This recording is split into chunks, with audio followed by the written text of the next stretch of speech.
This week on The Bottom Line, a Jeep thinks it's a fire truck, we smoke a tenderloin, and sharks join the show.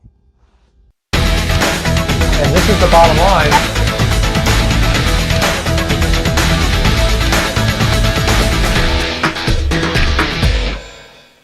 I'm gonna wake the sharks up a little, but that's it. Good job. Hey everybody, I'm Doug. And I'm not getting anywhere near this and water. that's Shark Chum, that's Shark Bait Christy. Yeah. Oh. Hey everybody, I'm Doug. And I'm not getting any closer to this water. And that's Shark Attack Christy. She's so nervous, she's shaking. She will not leave that one step. No, she doesn't like sharks. Anyway, we are in beautiful Compass Key Marina in the Exumas. Hey, Bottom Line, welcome to Compass Key, welcome home guys. George and Christy and Doug.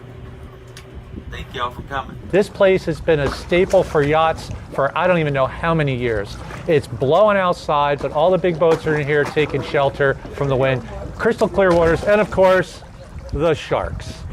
So, that's my favorite part, of course. Yeah, that's her favorite part. Oh my gosh, there's so many of them. Okay, so Christy, what do we got? Well, we have our sponsors, of course, Marine Data Solutions and Saltee Crew Apparel. Marine Data Solutions. I'm surrounded by sharks, so I definitely have 99 problems. And the internet's not one of them! And? Saltee Crew Apparel. Saltee Crew Apparel. What do they do for us? They keep us looking fly before we die. Yes, you fall in that water, at least you're dressed. Oh! Yeah, okay, don't forget with Saltee Rags, we were informed that they don't do extortion, they don't do kidnapping, and they don't do the executions. They do that. That's what they do. Okay, next. Yacht Industry News. What do we got for yacht industry news? Well, unfortunately, there was a fire in the Ferretti factory. A fire in the Ferretti factory. Was that on a Friday? For 40 minutes. I think Farico responded to the fire in the Ferretti factory on Friday. Okay, we generally don't cover fires, but you know, it was a factory fire. It wasn't a crew-related problem. These things happen. I'm pretty sure only one boat got really damaged. Take a look at the video. And you know, the coolest thing about this is if you look at the video, there is a Jeep Renegade fire truck in Italy. I think that was a Jeep owner. I'm very proud as a Jeep owner, she's really happy about that. Before we go to yachting history, we have another treat for you. We've got Adrienne from Below Deck on our boat, and she's going to show you how to cook something real quick and easy. Let's check out what let's she go has. ahead, Adrienne. Welcome to Motor Yacht Renaissance. I'm going to be showing you how to make a salt-crusted filet tenderloin tonight. I have started with two really nice grade A filet tenderloins, and I'm going to show you how to salt crust it. First step, trim and tie the filet. So I've got these all trimmed up right now, and I'm going to go ahead and use my cooking twine to tie them up. I'm just going to go start at the top, put a knot in the top, and then I'm going to go ahead and wrap it underneath, and then instead of continuing to tie more knots, which is one way to do this, I just pull it through. The reason why we're going to use the kosher salt is because through the process of osmosis, the salt actually enhances the flavor of the beef. I'm going to go ahead and rinse the tenderloin now. Just getting the excess salt off of it now that it's sat at room temperature for a while with the salt so it can do its thing. Right after I rinse them of all the salt, I'm going to go ahead and put them on a clean piece of foil and put them in a 500-degree oven. It definitely helps to have a thermometer handy so that you can keep track of everything. But I stop it at about 140, 143. I pull it out and then let it rest. Our oven has reached 500 degrees, so I'm going to go ahead and put the tenderloin in, start the clock for 25 minutes, and definitely make sure I check the temperature of it at least once or twice while I'm doing this, usually closer to the end. I've just checked the temperature on the tenderloin, so I'm going to go ahead and take it now. It's at about 143 degrees.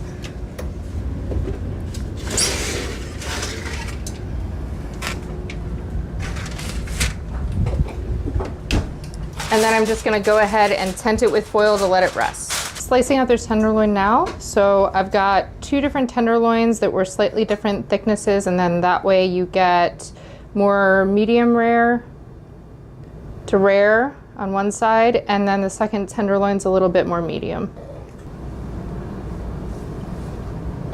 Just put a little demi-glaze on there. Oh yeah.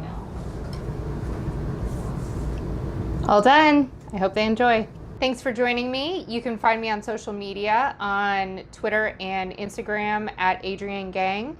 And please check out my podcast, Gangplank Report, where we talk a little bit about Below Deck and a lot about yachting.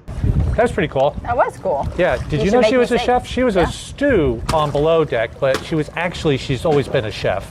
So she's with spoiling us By the rotten. way, we're on charter in the Exumas. It's winter time. One thing nobody ever realizes is when people come here and it's blowing cold and it's freezing, it's still North Atlantic in the winter at Christmas. It's beautiful. Yeah, but if you're from Minus Chicago, this. if you're from Chicago, you're good. Look at all the sharks. Okay, so what do we got Thanks next? That's great. I'm trying to not look at that. Look at the sharks. I know they're Go all ahead. fighting. Oh, that touched one. Ah! Yeah. Okay, go ahead, next.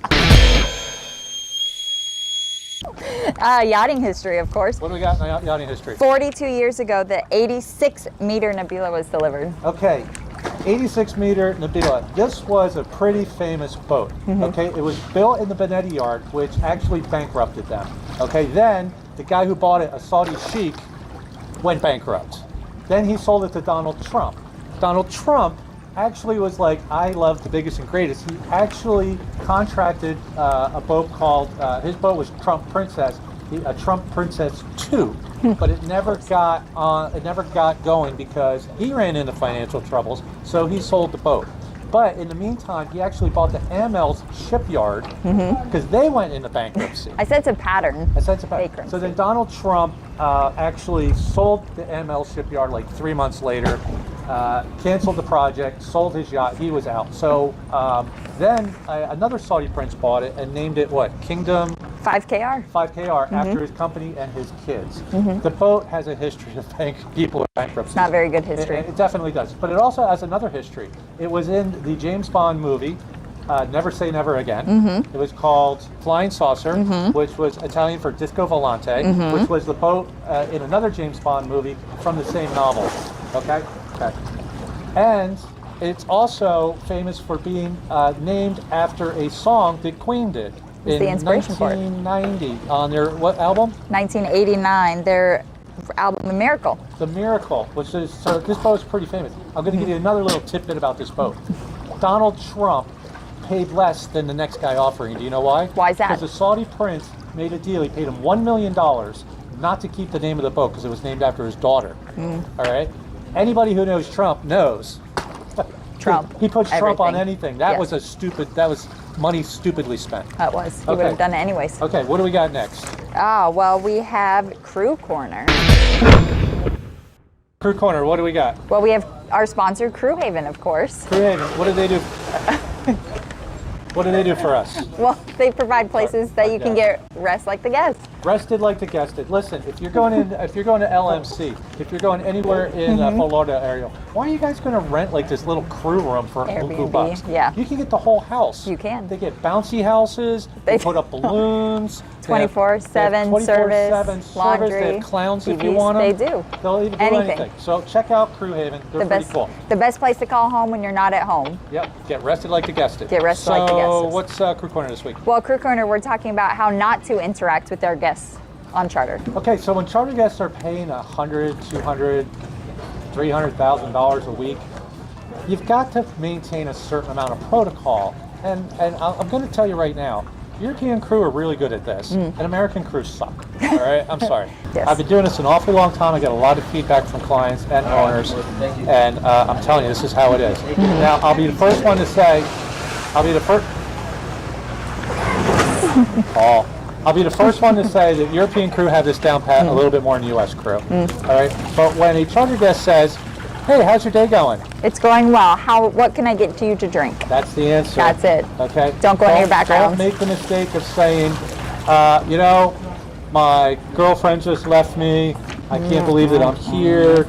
Life sucks. By the way, do you live in California? Can I come visit? Can I get your phone number? Definitely not appropriate. It's You crossed the inappropriate. line. You know what? Act like you are walking into the Ritz-Carlton.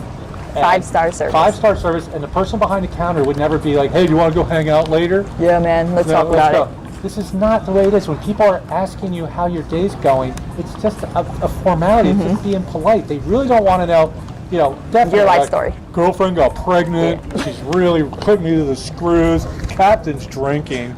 The whole idea here is I tell all my crew, put yourself in a high 5-star hotel and act the way they do. It's also inappropriate to communicate with the guests on a social level. And when I say that, I mean like when they're leaving, everybody's so happy. I had the greatest time. If you're ever in California, come see me. That's not real, okay? Let me ask you a question. Oh, I've got their phone. I cringe when I hear crew go, oh yeah, I got their phone number. If I'm not, and then I hear crew go, oh, I'm going to go out to California and see those people. I'm like, what are you going to do? Okay? They're multimillionaires, all right? They were, you had the boat as this thing. You're going to show up in their house and you're going to go, so what? Now what? Now what? What are we going to do? Now Do you what? have this, do you go around in the same circles? So just keep the professionalism up. Kind of keep, a big rule, keep your personal life out of it, all right? And I'll tell you one more thing. When you start to bring that down, when they're partying hard and you start to let your guard down and all, things go a little funky sometimes, all right? Then they start talking to you like Casual and all this, and then you start talking casual, and I'm going to tell you, it affects your tip. It really does. If you stay professional from the beginning to the end, you are securing your tip. At the end, they're like, oh, he's my bud, man. I don't have to tip him. Here, I'm going to give him a couple of bottles of champagne. So You don't tip your friends. Always, and you should do this in any industry. Keep the level super high. Super high. Keep it high. Okay, anyway, from Compass Key, I'm Doug. And I'm Christy. She's scared. I'm getting the heck off this stuff. And this is Bottom Line. We love you guys. We'll see you next week. Do your Can't thing. get up, my legs are jello. All right. Bye. Thanks. Bye. That guy. He went. Hey, Trump went pro. Hi.